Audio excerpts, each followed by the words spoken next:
From Charlotte, North Carolina, it's Life on the Grid, hosted by Kobe Lambeth and Joe San Diego. Tonight's guest, Rajah Caruth, NASCAR and iRacing driver, and music from New View. Distinguished guest, here's Life on the Grid. Take a look at the uptown Charlotte skyline from the WBTV webcam as the first month of 2021 is coming to a close. Happy New Year and hello, everyone. We hope that you are having a fantastic start to 2021 and welcome to another edition of Life on the Grid. My name is Kobe Lambeth from the Podium Finish, and with me as always, Joe San Diego. It's our first episode of 2021. Really excited because this is Grid Network's very first full year on the air. 2020 was a fantastic year for us. Tons of growth in multiple areas and on a personal level as well, not just professionally. We hope to take the next step as an organization this year and do something special here while y'all get a special front row seat. Speaking of all things special, the Grid Ranking and Grid World Motorsport League are the backbones of the Grid Network. We certainly plan on being more transparent with how it all works so our viewers can follow along throughout the 2021 season from start to finish. And with that said, Joe, when should we expect the initial release of both rankings? So definitely both of them will be coming out eventually in 2021. The World Motorsport League, of course, it takes a participating series to complete 2 events. So right now, the only 2 series that have completed events are essentially World Rally Championship with their Rally Monaco, and then, of course, the 12 Hours of Dubai. Tomorrow, once the 24 Hours of Daytona gets going, that's going to be scored. So they're looking at a March 1st release date. The Grid Ranking tradition is set that it comes out the first Sunday of April. This year's going to look a little different. Doesn't look like Formula One is going to have 2 races completed. Doesn't look like IndyCar, MotoGP are going to have races completed. We might only have NASCAR and World Rally Championship by week 1 of the Grid Ranking. Of course, once all the series get running, they will be scored. So it might look a little weird that first week ranking especially, but definitely as all the series get going, it's going to be another exciting season for both series. Yeah, it might look a little odd at the very beginning of the season. We're not going to have a clear picture of who the front runners are for a while, but I'm sure once the other major series meet the minimum requirements to be scored and all of the rankings, it's certainly going to be exciting watching how it unfolds and who's going to be the 2021 Grid Ranking World Champion and the Grid World Motorsport League Champion. And we are just in the early days of the 2021 racing season. So far, we've seen the 24 Hours of Dubai, Rally Monte Carlo, IMSA Prototype Challenge, and the IMSA Michelin Pilot Challenge season open at Daytona finished up earlier today. Then tomorrow we have the granddaddy of them all to kick off the racing season in sports car racing, the Rolex 24 at Daytona, and our special Grid Live pre-race show. Soon we'll be really busy with 2021 having action almost every single weekend. What series are you looking forward to the most this year? Personally, again, I feel IndyCar, and especially this year, IndyCar, the driver lineup they have, you got Scott McLaughlin, Jimmy Johnson, as well as the favorites like Scott Dix and Joseph Newgarden. That's going to be huge at Indy 500. MotoGP, it's unfortunate. It looks like we're not going to have Marc Marquez. That means we might have another ultra-competitive season. MotoGP has been really fun. And then, of course, I feel everywhere you look, there's just something really exciting about each series. NASCAR, very exciting lineup, very competitive teams there. The Daytona 500, 45, 46 entries, that's going to make it really interesting to see who gets in, who's not in. Formula One, they're going to have a really, I think, a classic year. You got the 2 Mercedes. You got Red Bull with now Sergio Perez in there. That's going to be a lot of fun to watch. World Rally Championship, a very exciting start. Sebastian Ogier, he's going to try to get championship number 8. All across, very excited, but definitely some of those big events. Of course, the Indianapolis 500, that's something I'm really excited about. Daytona 500, and then for me, the Southern 500 Darlington, that's always going to be a really exciting race, and especially with the role it plays with the playoffs. Yeah, the 2021 racing season, it's looking like it might be one of the most exciting seasons all across the board in recent memory. And I've said this time and time again on social media, specifically Twitter, that I believe that the 2020s that we're living in right now is going to end up being one of the golden eras for motorsport all across, whether it's NASCAR with the next gen car coming in, IndyCar, you mentioned getting some superstars coming there, a three-time supercar champion Scott McLaughlin, then a seven-time NASCAR Cup Series champion Jimmy Johnson, and then maybe we'll see Antonio Felix da Costa, the reigning Formula E champion, racing IndyCar at some point. We know he tested for Ray Hall Letterman Lanigan at an off-season test with that team. It was really cool to see the Formula E champion driving an IndyCar. And it's just really looking up, and also IndyCar is going to be switching to hybrid power later on. It'll be interesting to see what the new NASCAR engine look like in prototype racing. We're going to see LMDH, and then the LMH Le Mans Hypercar and Le Mans Daytona H. It's going to be, and we've already seen multiple manufacturers commit, like Toyota, Glickenhaus.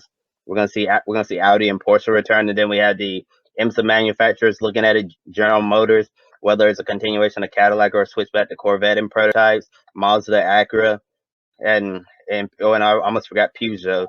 Yeah, so prototype racing looking good. Gonna be interesting to see what happens to the GT racing, especially GT GTE, GTLM, all of that, because they're really struggling right now. I'm sure we're definitely gonna see a lot of changes in GT, and the Formula One new regulations are gonna be coming on board soon, and is expected to make the racing way, way, way more competitive than what we're used to seeing in Formula One. And I definitely think there's a lot to look forward to, not just this year in 2021, but looking ahead throughout the rest of this decade. Very good point, especially with endurance car racing. It's going to be really interesting to see how everything turns out. 2021 NASCAR season, of course, is only a few weeks away. A lot of folks are anticipating the upcoming year. See a lot of changes from the young guns trying to prove themselves in the ARCA Menard Series, the Cup Series, the new schedule. Haley Deegan, of course, a lot of folks following her. She's running full-time in the Truck Series. A lot of eyes will be on her. And, of course, we want to remind everyone, the women racing to win every Thursday here on the Grid Network. Austin Cindric looking to defend his Xfinity title. Daniel Hemrick, Joe Gibbs Racing full-time. He wants to prove himself in the Xfinity as well, that he could be a championship contender. Plus, Santino Ferrucci switching from IndyCar to NASCAR. These are some great storylines to follow this upcoming season.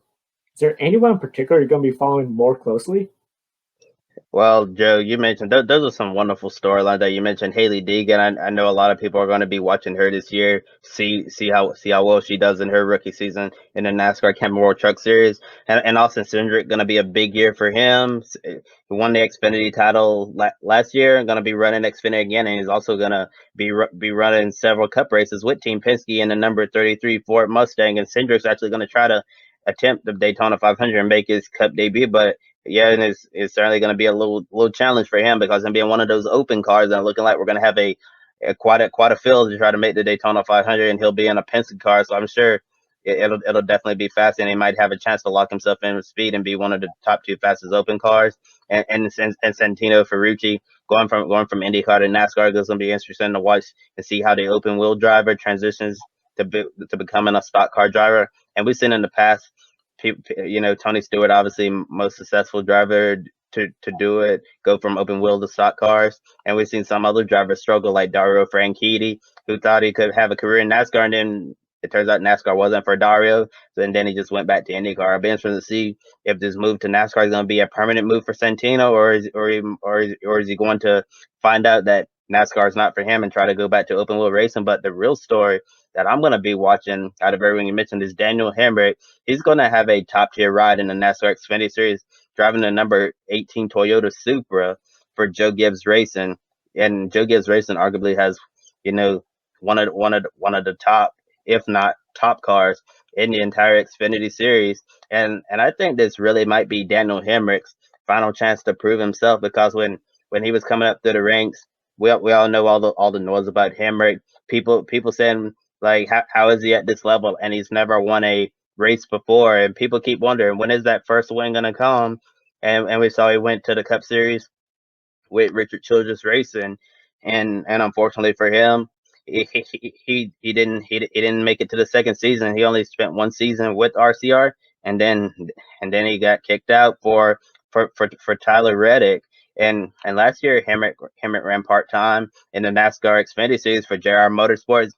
Experienced a whole lot of bad luck, but he did have some. He had some flashy runs, but I really do believe that this is going to be a year where Daniel Hemrick has to go out and win a race for Joe Gibbs Racing in the NASCAR Xfinity Series, and if Hemrick doesn't get that win this year and has the same type of bad luck he had last year, I'm not really sure if we'll ever see Daniel Hemrick either one find his way back to the Cup Series or have that quality of a ride ever again.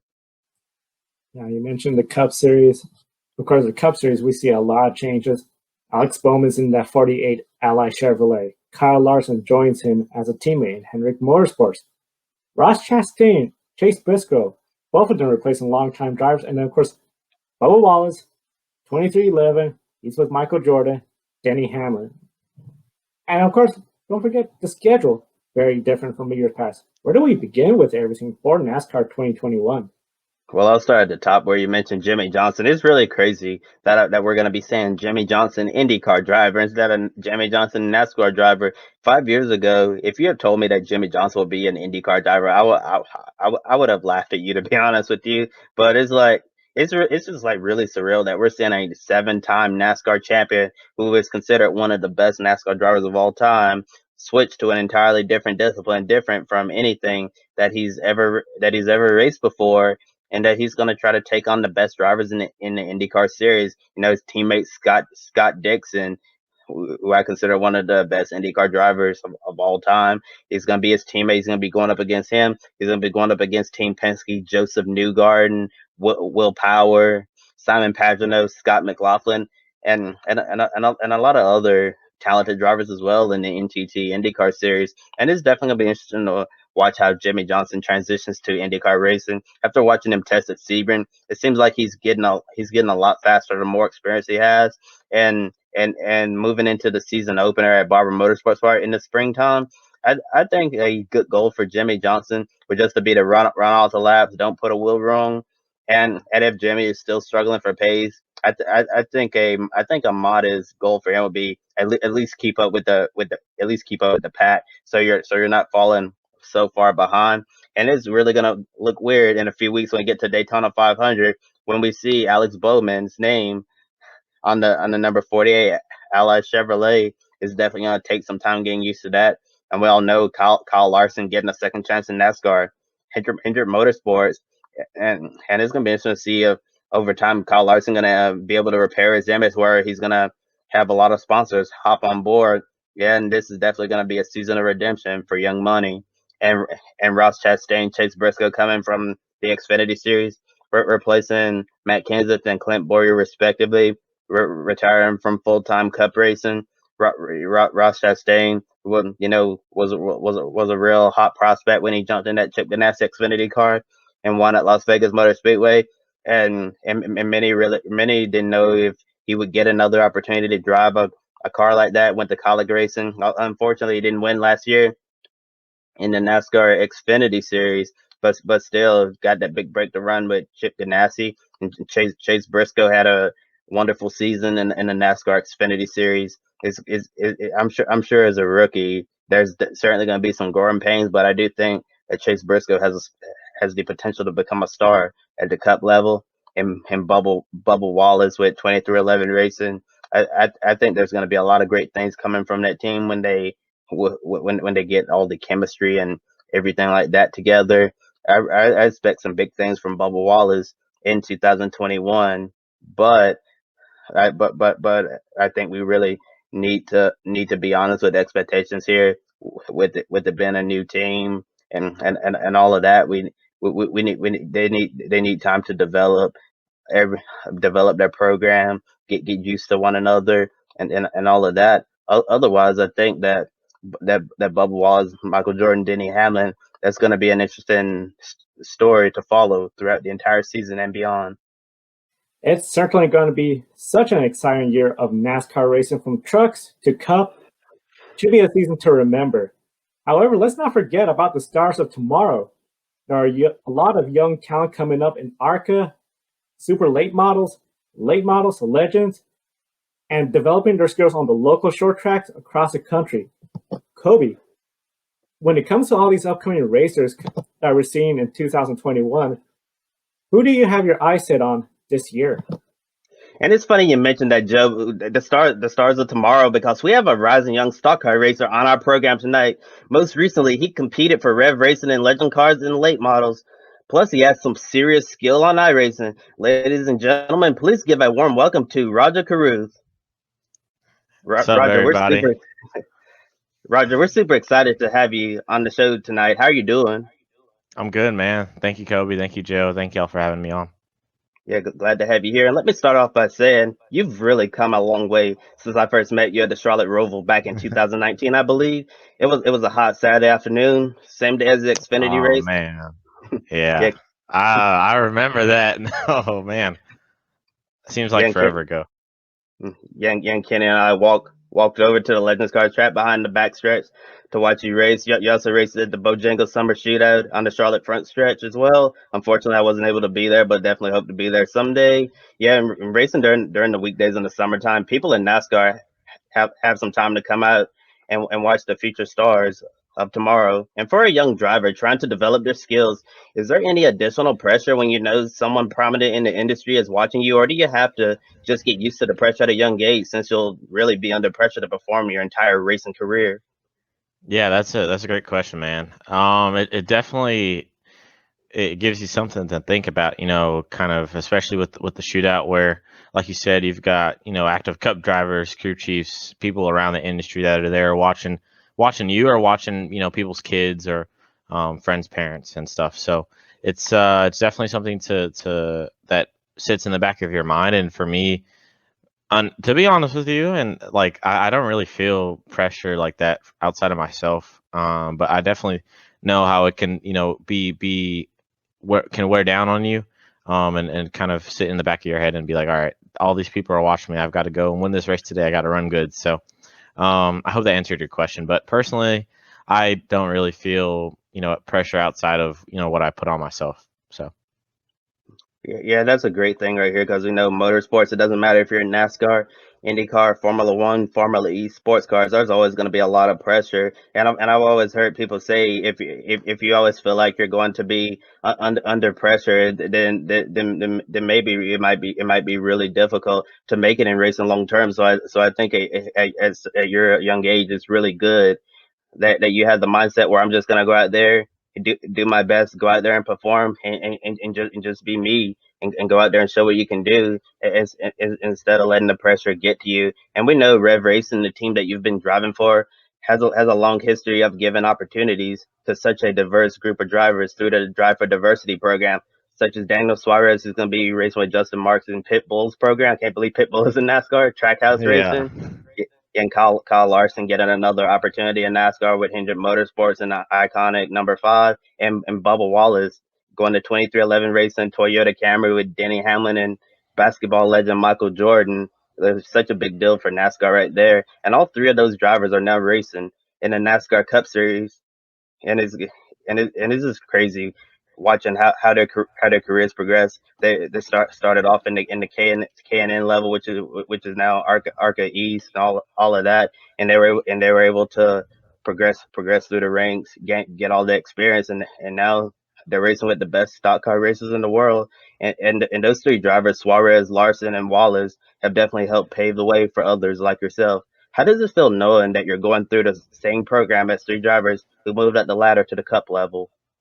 It's really cool, man, to be honest with you. Like, being at the race shop, you've got the banners of people like Bubba, got some of Daniel's banners, got Kyle Larson's K&N championship trophy, his K&N championship banners up in the shop, Devin Amos, and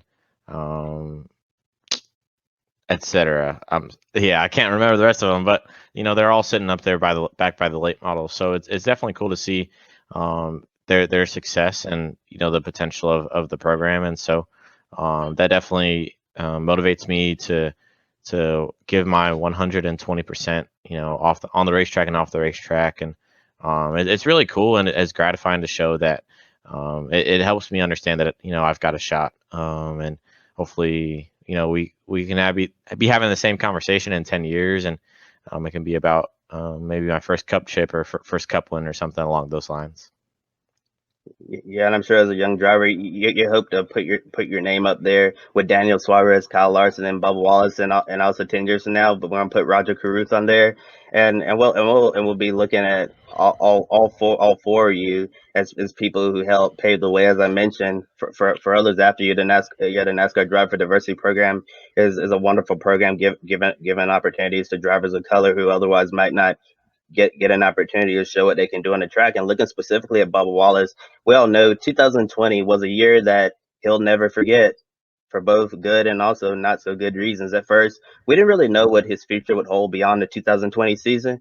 Then we really saw him come out and develop into a strong leader, both in and outside of the sport, simply standing up for an inclusive, welcoming environment that anyone doesn't matter where if you're black, white, male, female, none of that. That everyone is welcome in NASCAR, and NASCAR will be an open door sport moving forward. And Bubba, he's on the way to becoming who I believe is probably the most recognizable name in NASCAR to the general public, probably the most recognizable name right now. Kind of like I remember back in the day when I was talking about NASCAR, my friends who did not watch NASCAR, when I asked them to name a NASCAR driver, they were like able to say Jeff Gordon, Dale Earnhardt Jr. And I'm sure if I went up to a random person on the street right now and asked them to name a NASCAR driver, I'm pretty confident they'd be able to say Bubba Wallace. And this year, as I mentioned, we know he's going to be driving with 2311 Racing, the number 23 Toyota Camry for his fellow Cup competitor and now boss, Denny Hamlin, and Michael Jordan. And this is really the biggest break of his career to get in that kind of equipment. JGR, TRD, definitely a huge opportunity for him in 2311 to do something special together over in the next few years. And Bubba has become a role model for many, and we know he's someone that you look up to personally. And I remember the photo that was taken in the garage area of you and Bubba chatting with the Legends cars surrounding you two. So I want to ask you, what's your relationship like with Bubba Wallace, and how will his message of love, kindness, and understanding help shape NASCAR's future? Yeah, so my relationship with Bubba has been great over the past. It's honestly coming up on 3 or 4 years. I met him for the first time in 2018 after going to the All-Star race in Richmond and a couple other events that year, and it's just really been cool to have him to be someone that I can lean on, and especially with what happened in the past 6 to 9 months, it's been important to lean on him and have support and help from him has been great, and so I'm really grateful for that. And I'm proud of what he's done so far, and I think he's got potential to not just based off his ability, which is there, but also kind of based off of who he is. I think that he's going to be the face of our sport, whether you like it or not, for the next little while, and he's going to have the stats to back it up, in due time. So I'm excited. Yeah, it's definitely an exciting prospect for Bubba Wallace moving forward. As I mentioned, biggest break so far of his Cup career. He's gonna get an equipment that can definitely get the job done over time. And I've always been telling people when we're talking about expectations for 2311 racing right off the back, and I keep saying we need to be generous with expectations, because although he's going to be in better equipment than what he's had previously, we still have to look at this. This is still a brand new team to the Cup level, and I'm sure they're definitely going to have their growing pains and all of that. All new teams do. We can't really expect them to come straight off the truck at Daytona in the early parts of the season and be up there battling for wins. I do think we need to give 2311 time to get everything figured out, build that chemistry, understand how everybody works, and then once all the pieces come together, then I think we're going to see Bubba Wallace doing extremely well at 2311. In my 2021 prediction, I do think that we're going to see 2311 racing make the playoffs, or they're just going to barely miss it.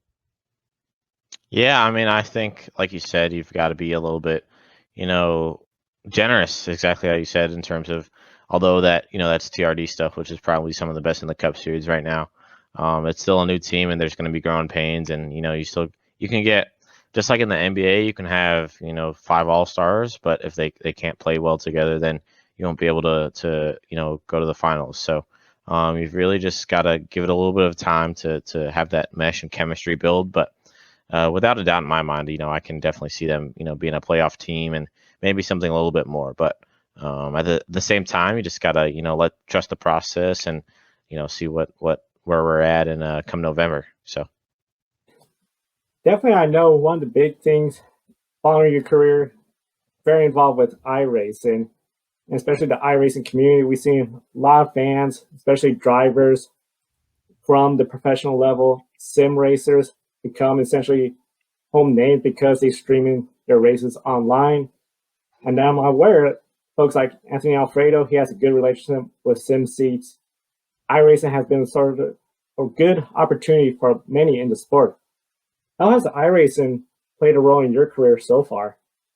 yeah, iRacing has been a huge part of my career, Joe. Like, really, it's where I started. I raced go karts for a summer at an indoor place up in Maryland. But I would really have to give, almost the entirety of the credit to iRacing for, um, holding things like the Ignite series, giving kids like me a chance to show their stuff and to be able to receive opportunities. And I was lucky enough to be able to be in that position to compete in that series and be able to make the Drive for Diversity program. So iRacing has been a huge help from not only getting me started but teaching me so much. Racing with the best in sim racing on a weekly basis, I learned a lot about racecraft and race management and tire conservation and things that you learn as a race car driver and things that you need to perfect as you go through your career. So I've learned a lot on the sim. I continue to learn a lot, and I'm really thankful for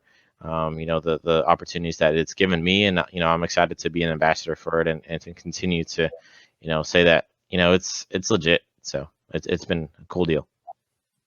Now, one follow up question. I know, as you mentioned, you've done a lot of iRacing, especially for career and motorsports compared to basketball, football, soccer. Accessibility is pretty hard. You could go to most parks, play those sports. As iRacing made it where it has made that accessibility barrier at least not as steep compared to if there was no iRacing like before. Yeah, I mean it's trying to think. Like I like the analogy you made of you can get a basketball and go hoop somewhere, or get a soccer ball and go to your local field. But iRacing is really good in that although you still got to use some money to get going, it really, compared to other forms of racing, even legend cars and go karts, you're looking at thousands of dollars on a yearly basis using to get your gear and to go racing, not even worried about working on stuff. And sim racing is you can spend less than $1,000 and really be competitive on sim racing. So for that sake, I think it's a really good deal.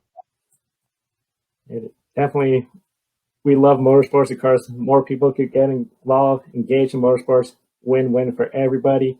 One of the big things a couple of nights ago on our Grid Tonight program, we report on how the GT World Challenge in Europe, they now have where sim racing is going to play a role in their championship. Essentially, each team nominate one driver and compete in a virtual race. The points they earn in that race go towards the championship and the GT World Challenge.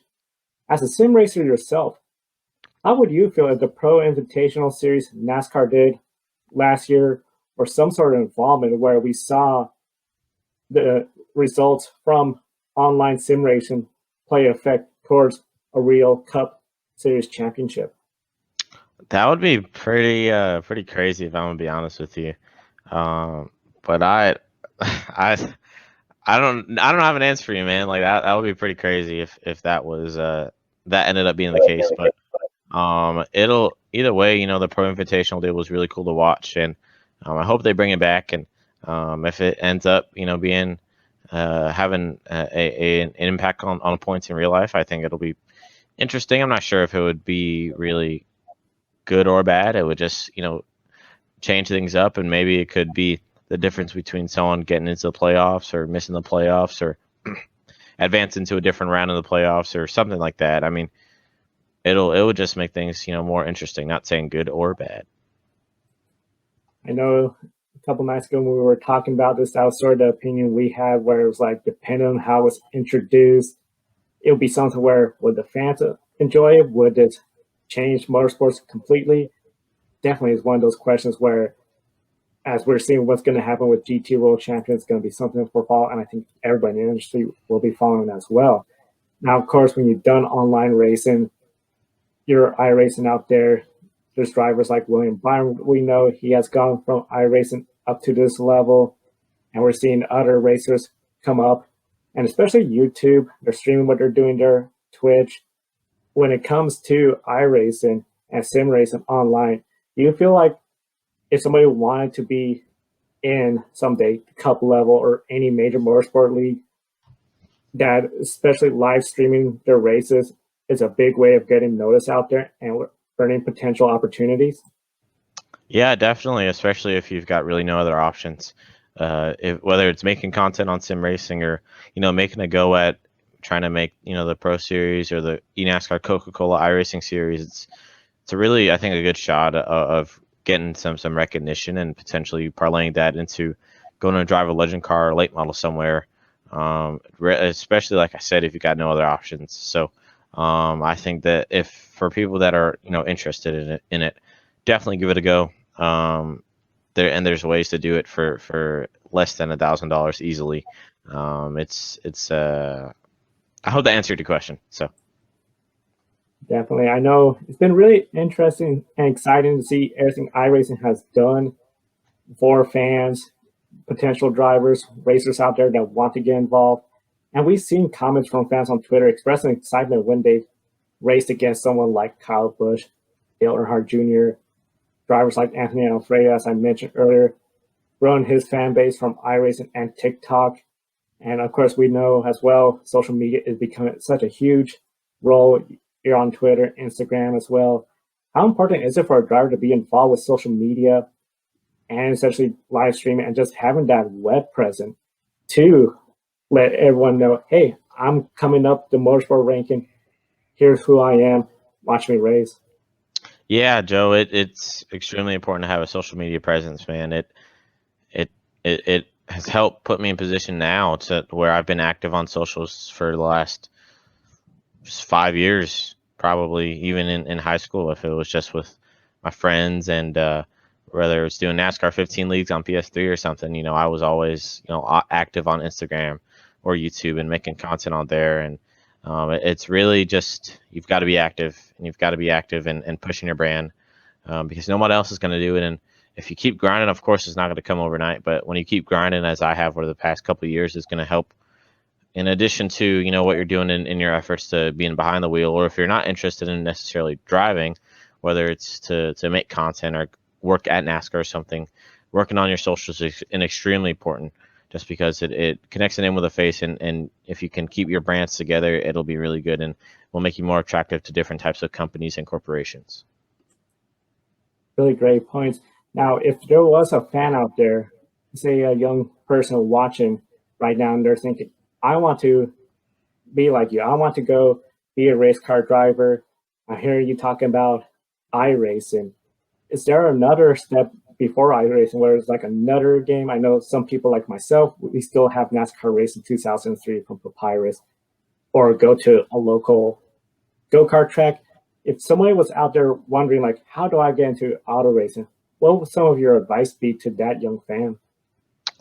I think, well, I wouldn't necessarily say there's another video game. I think before iRacing, that's a tough question, man. Like personally, like the way that I did, I was a fan for the longest, and I honestly studied the sport long before I even really had a chance of racing at all. So maybe you could look at it that way, and I played like NASCAR 15, like I said, in NASCAR, the game Inside Line. But, honestly, I think I've never really played any of the NASCAR Heat games, but those Technics games were big for me just because although it was just video games, I mean, I kind of got a little bit of an understanding of racing, just a little bit in terms of preparation and running laps and making adjustments and things like that. So for a young kid, I think especially between 5 and 15, the most important thing is studying your craft. And if you're passionate about the sport, you've got to try to look at the situation you're in and if there are any opportunities present, and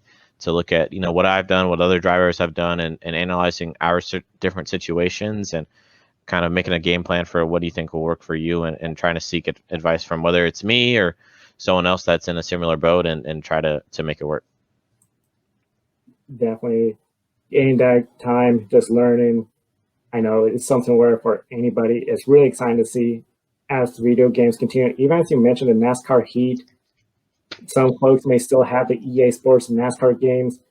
Not exactly the closest thing to sim racing, but definitely familiarize on a more basic level, even getting into motorsports. Yeah, and I've really enjoyed listening to you guys talk all about iRacing, and someday in the future when I'm able to move back to the Charlotte area. Unfortunately, I had to move back home to Greensboro area because of the pandemic. But when I go back to Charlotte, have my own place, I definitely wanna get a place set up where I can do some iRacing, because to be perfectly honest with you, all of the racing games that I've had for the longest time now on my PlayStation, it's kind of getting boring. I really want a new challenge, so definitely I'm gonna be looking into getting some iRacing in the distant future. And Raja, when you look at where most NASCAR drivers are from, you'll get a handful of North Carolinians, so and other places all throughout the South. Have a few Texans here and there, a sprinkle over here and over there from the Midwest, and then your typical California kids. But you, Roger, you come from our native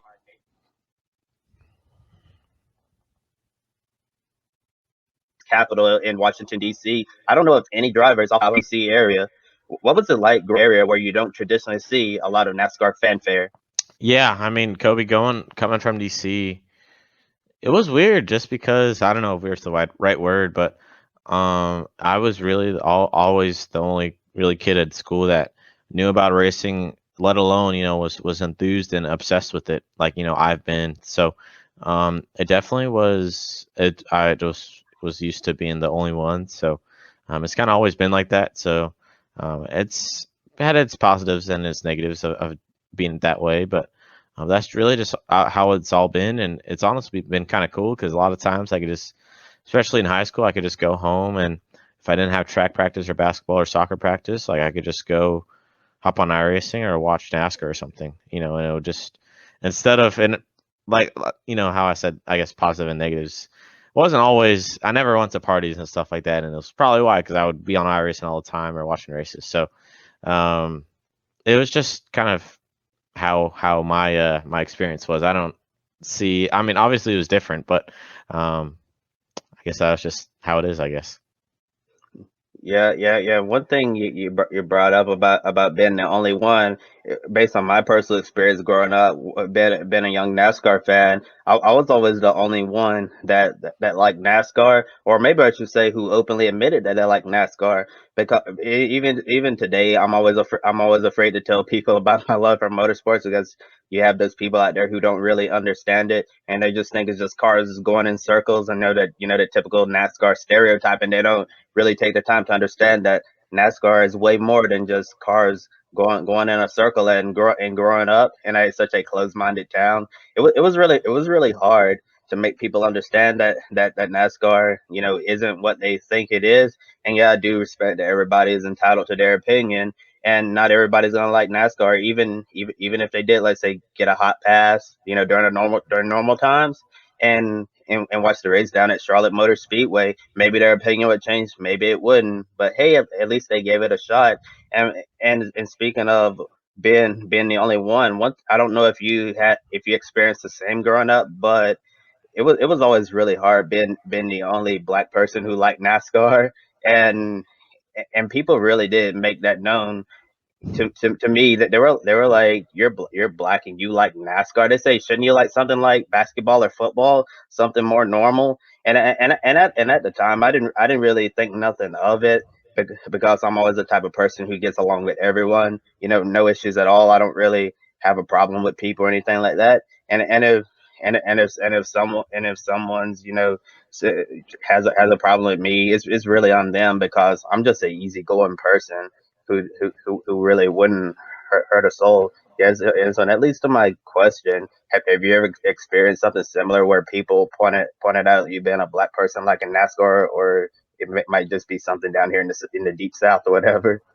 Man, it was like that all the way up probably till halfway through high school. I kept it under wraps for as long as I could, but it still got out, especially through late elementary and middle school. It was not even gonna lie, bro. It was pretty hard, especially going to a predominantly black school for middle school, and in high school it was cool just because it was a little bit more accepting, and I was able to kind of grow out of my own shell and be myself. So to answer your question, it definitely was a little bit hard, especially in those middle school years, but it really made for the better, I guess. I mean, I feel like now I'm a little bit more thicker skinned, especially with, I guess, what I'll be doing for the next little while in my life. I'll need to have that mental toughness. So it's been like that for forever, and well, not forever, but for my forever, I guess.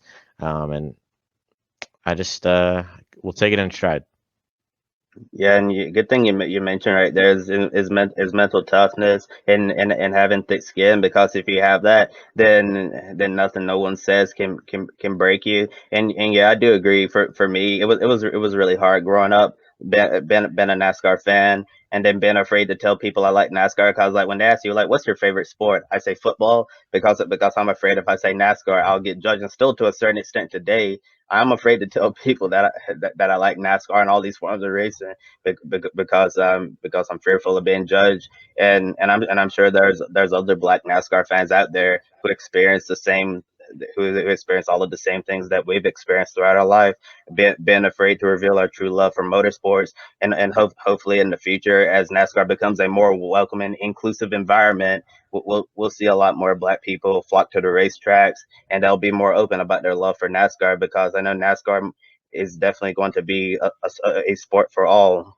well deep into the future. And I know you finished up your high school education at the school at that Walls in DC. Then you had to pack up and move down south for the next chapter of your life, like they say in NASCAR. If you want to be a NASCAR driver, you need to move to the Mooresville, Huntersville, Concord, Charlotte area, because otherwise it might be really difficult. And along with coming down here to be close to everyone in the NASCAR industry, we also understand that you are balancing college with your racing commitments. I remember when you were deciding which school to attend, and I'll admit I'm a bit disappointed that you didn't choose UNC Charlotte, my school, but I'm very biased in that area, obviously.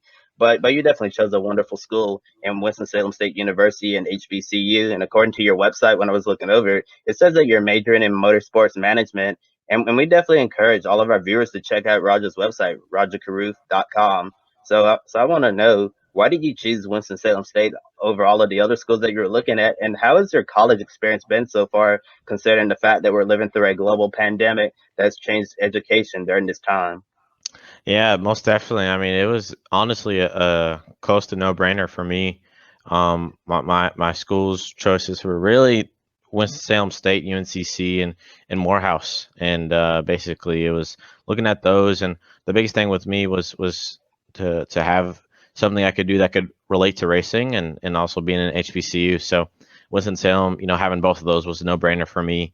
Morehouse was also one that I considered as well, in terms of being able to maybe do a communications major and being in where I was born in Atlanta. But that would have been kind of tough trying to manage that with being in Concord and being in Atlanta, which is 3 or 4 hours away. So and UNCC, definitely having that relationship with racing was there, but it was more of the mechanical stuff, which I am not great at math, so that kind of nipped that in the buds. And so, although I'm working on it, because you've, especially being around our stuff in the off season, I've had to learn a lot in terms of with measurements and just numbers really, and having to understand it. And but to get back to your question, Winston-Salem was really a no-brainer, just because it had the motorsports management major, and it was HBCU as well. So that was really just all I needed, a perfect storm, and that was straightforward. And so my experience so far has been solid. I mean, I can't really complain. Obviously it's a pandemic right now, and having to be online, which has kind of been a blessing in disguise for me, just because I wouldn't have to worry about potentially having to go up to campus multiple times a week, an hour up there and an hour back, using gas. And then I'm at the shop every day, and so having to balance it around that. So albeit the pandemic and people not having really good times, it's been a blessing in disguise for me, just because I'm able to do my stuff online, and it's a lot easier than I think than it would be in person. So Yeah, definitely the switch to a virtual world has been a blessing of disguise for a lot of people, including myself here. When I started working with Joe back just one day before my birthday on May 17th, 2020, Joe and I started working together. I just thought it was going to be a one-off, but then we started building a friendship and a professional working relationship from there, and we've really come a long way. So I do agree in some ways with some of the changes we've seen in the world with technology and all of that.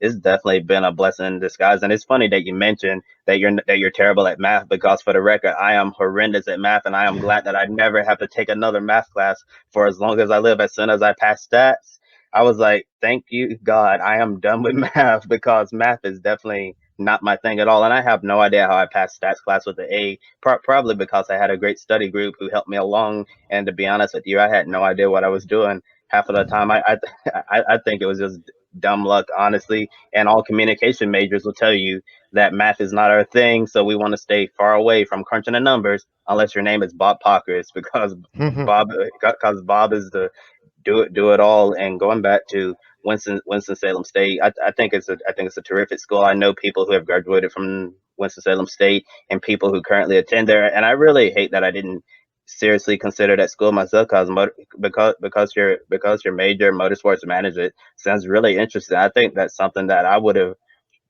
truly enjoyed, but can't go back and change it now. Yeah, so I made my bet. I'm graduating in May, a few months away. So definitely, if I had to do it over again, I definitely consider Winston-Salem State, and put them on my list of schools. And I'm glad you found a university that I'm sure that you're really gonna like over the next 4 years or so. And Bubba Wallace, as we know, been the only black driver in the NASCAR National Series for a while now. And I've been wondering for the last few years now, when do we see the next young black driver in NASCAR?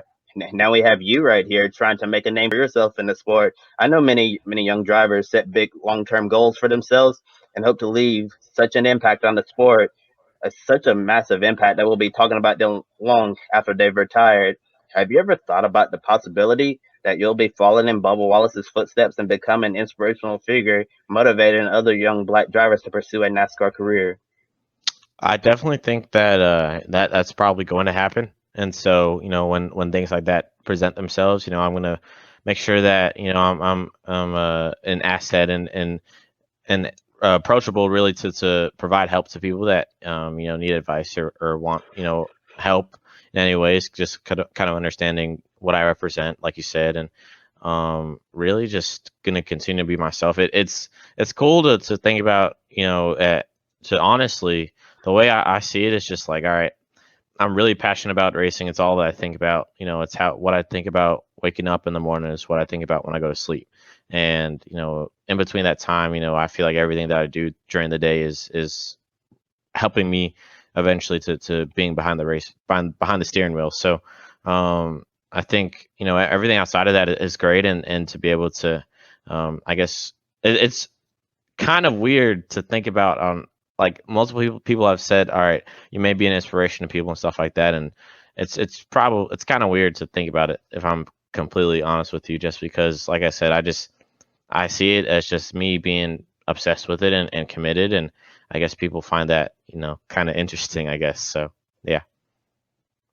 Yeah, and it's always good. Been so young and hungry to be able to succeed, and try to do the best that you can to reach your full potential. And yeah, Bubba Wallace has definitely laid that down for you and other future black drivers who are coming up the NASCAR ladder. And I'm sure 2021 and beyond, you're gonna be working very hard to improve your skills as a driver, learn as much as you can, and then the sponsors will be coming and all of that. And then 10 years in the future, like we mentioned earlier, like you're looking up to Bubba Wallace, you'll be in Bubba's shoes, and someone will be looking up to you, and you'll be helping and mentoring that young black driver along, creating an easier path for future generations to come. Definitely makes me wonder. I know when it comes to racing, a lot of times there's always like as Kobe mentioned, a mentor there, whether it's like on the short tracks or like in the Cup Series. A lot of folks viewed Jimmy Johnson as sort of the voice of the garage. Talladega, when that news was found, it was known that once Jimmy Johnson got word of it, he organized everybody to rally behind Bubba Wallace. He was there for Bubba. Really, essentially made it to where people saw Jimmy Johnson. He was the leader in the garage. In your racing career so far, has there been particular drivers that you've seen as a leader that you worked with, whether it's in the short track or just as you're progressing through the series right now? Man, that's a great question. I don't know if I have an answer for you, if I'm gonna be honest with you. I mean, I've been here for such a little time. I'm still really trying to learn really the innards of everything and getting to know everybody and gaining respect. And definitely I've learned a lot from racing against really, really good guys, and specifically in late models like Josh Berry, Timothy Peters, Sam Yarborough, and Ryan Glensky, and guys like that have been doing it for a long, long time. And to I say race, really get my doors blown off by them, but really it's been cool to be on the same racetrack and not and ask guys like that questions and be able to learn a little bit from them, even if like I said, whether at Hickory where I'm getting passed for fifth by Josh, and I'll let him go and see kind of how he's attacking the racetrack, and then see if my car allowed me to do that, kind of seeing kind of how those guys carry themselves, and albeit in different situations, definitely is helpful to me. I hope that answered your question, but I mean, at the end of the day, I've really not been here too long, so I'm still really trying to learn everybody, Joe, and just trying. So I hear you. Yeah, it's always, and some great examples you mentioned there, especially on the track, just seeing, okay, I got passed by them, follow them, see if I can learn a little something on the track, use that, get faster and get around them even. When it comes to this year, especially, I know a lot of race fans are excited about the upcoming Cup schedule. We got dirt race at Bristol, 2 new road courses, the Circus of America, Road America, the Indianapolis road course, and then of course Nashville Superspeedway is back.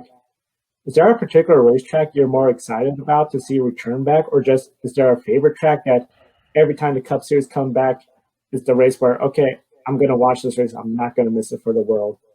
Darlington. Southern 500? That's all I had to say. Darlington. I got to agree with you. I went to school, University of South Carolina for a while.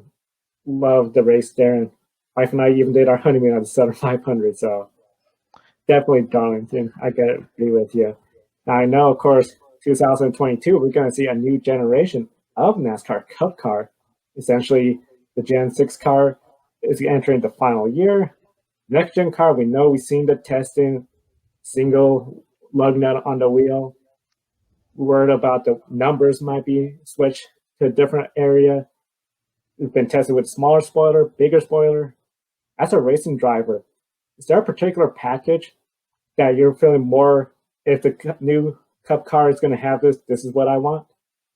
Man, I'm gonna be honest with you. Like with how that new car is being made, I feel like it's gonna be so different, especially with how it'll have that independent rear suspension and kind of be a symmetrical body and stuff like that. I mean, I don't even know that much. If I'm gonna be completely honest with you, about I'm still learning a lot about how cars drive, and platforms, and this everything. So I don't have an answer for you about a preference or anything, but I'm really curious to see how that thing's going to drive. I'm definitely, as soon as they put it on iRacing, I guess sometime next year, I'm going to be playing around with it and see what it feels like, and really how it compares to how the Gen 6 is on iRacing currently. And hopefully when I'm in the Cup Series one day, I'll be driving that race car, and I can see that what it actually feels like. But man, if I'm gonna be honest with you, especially on iRacing with the current Gen 6 car, I enjoy running that smaller spoiler and having the horsepower, just because you're not wide open all the time, and you're able to be a little bit creative with lines sometimes. With actually, let me not talk about that. But you're able to be creative sometimes with how you attack the corners and how you run the racetrack. And so, that allows a little bit of the driver to come back into it versus it being all car, all set up. And then one of the things, of course, iRacing, as you mentioned, being creative. One of the things, of course, with iRacing, allows drivers to show their creative side when it comes to designing their car, making their number. And this is something I know a lot of fans are wondering. When it comes to racing, of course, we know if somebody was to go to a particular team, they're going to be assigned that number. Like if you're going to, in essentially the Ally car, you're going to have the number 48. If you're going to Roush, you might be in the number 6 or the 17. As a race car driver, especially when you were doing iRacing growing up, was there a particular number that you're more fond of? And now as you're entering, is that just something where you still have that number and you think, oh, I wish I could do what Chase Elliott did, have that number 9? Or is it just the opportunity that is more important? Whatever the number, I'll take the opportunity. Yeah, I mean, I've had number 13 since I was playing basketball and soccer in like second grade, and I've had that forever. And so I didn't use it last year with running the 6 car for Rev Racing, but definitely I hope down the line I'll be able to use it in anything in real life. Hopefully, especially with Jermaine no longer being a Cup team, definitely having that 13 open. Hopefully, I'm hoping Carl Long doesn't take it, so hopefully one day I can be able to use it and be able to race number 13. That's been my thing. Like I said, since playing basketball and soccer, and for my DC people, when at the Jello Basketball League at Gallaudet, at Sherwood, and really, if having that number, that would mean the world. Totally understand. I know it's been a while since we've seen that 13. Besides Jermaine race, I can recall Dan Marino, Bill Elliott with Jerry Nadeau. I think that'll be really exciting to see you bring that number back to the Cup Series. Yeah, it would definitely be exciting. And if I had to pick a number to race in the Cup Series in my imaginary NASCAR Cup driver career, I'd pick number 49 because Go Niners, UNC Charlotte, all day, baby. So definitely, I bring the number 49 to the Cup Series. If I were a NASCAR driver in my dreams while I'm asleep at night, and I'll jump back one final time. And I want to start off the final part of tonight's show by discussing such a special moment in your young career. In early fall 2020, you took the next step, a day that every driver on the NASCAR path dreams of. You were able to compete in the NASCAR Advanced Auto Parts Weekly Series, gaining experience in a late model stock car with Rev Racing, as you mentioned, after spending time in their legend cars. Definitely a big step as you continue to progress and improve as a driver. And on October 3rd last year, you won your very first late model race at Greenville Pickens Speedway with Sunoco on board sponsoring your car. And winning your first race is a day that every driver will remember forever. And I bet it was such a special moment for you, your family, friends, and NASCAR in general, because you are going to be a huge part of NASCAR's future. Even we saw Bubba Wallace chimed in saying he was proud of you and mentioned the fact that he got his first win at Greenville Pickens in 2010. Can you walk us through the moment when you took the checker flag, knowing that you had indeed won a late model race in a NASCAR regional series? Yeah, I mean, it was pretty cool to win it was my first real life race win straight up. So to get that at Greenville Pickens was great. Seeing the names of track champions on that wall is really awesome, especially how you come into the racetrack. So to say I can go on my grave and say, hey, I won my first race at Greenville Pickens, it's pretty cool. So it's been great, and I'm thankful for Rev Racing, Max Siegel, and Sunoco, and everybody that helped me that night. We had a really good night. We finished second in the first twin that night too, so could have gotten 2 trophies instead of 1, but it was a great night. It was cool to get that recognition, and I'm excited to do some more of that this year.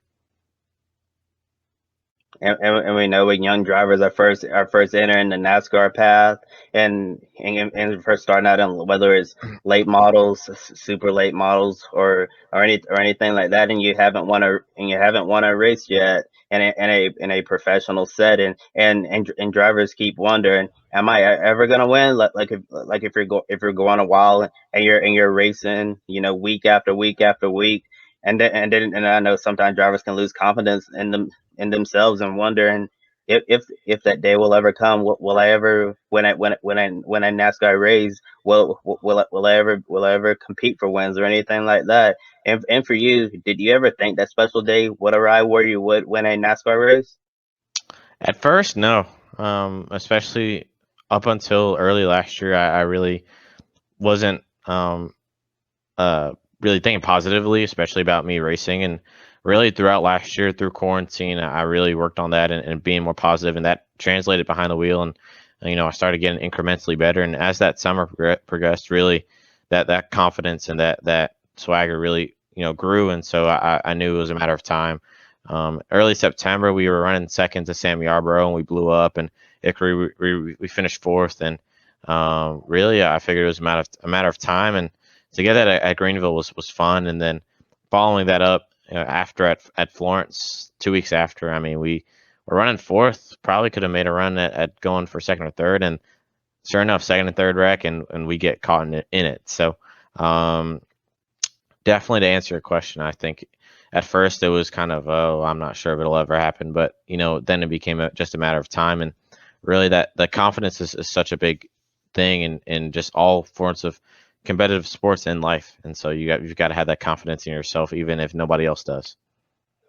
Yeah, and as I mentioned, you won in fall 2020. So right before you just went into the off season, and we've seen a lot of times when a lot of drivers finish the season strong, they're able to carry that momentum into the next season. I'm sure as we talk about that win was huge for you, and really meant a lot to you and all of the loved ones in your life.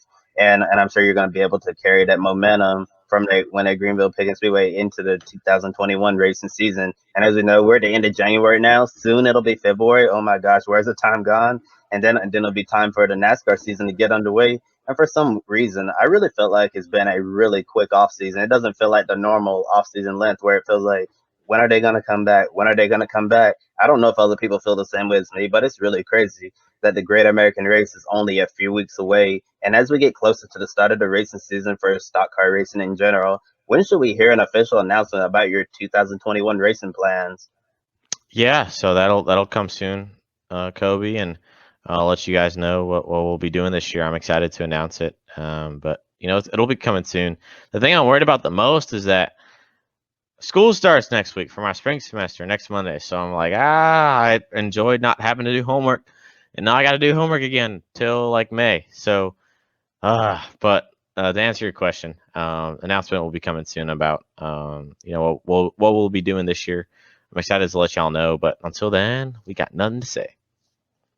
Yeah, and all of us here at Great Network, we're definitely going to be on the lookout for that announcement, and we can't wait to see what you're going to be doing in 2021. Appreciate y'all. Thank you.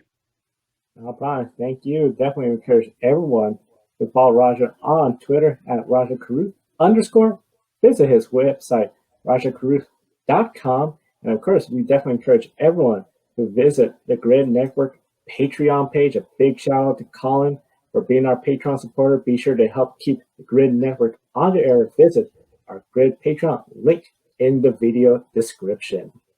We also encourage everyone, please visit Pawbless.com.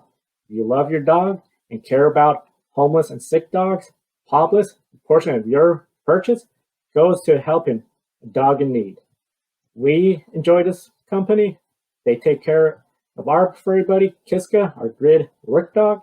Definitely encourage you, treat your dog, visit Pawbless. You get a 10% discount for being a Grid Network viewer. Now, definitely very excited for our musical guests here from the Rose City, beautiful Portland, Oregon. You can find them on Facebook and Instagram, link in our video description. The song is Everybody That You Know, produced by Breccia Productions, creators of Houseblend, link on the video description. Here is New Do, Everybody That You Know.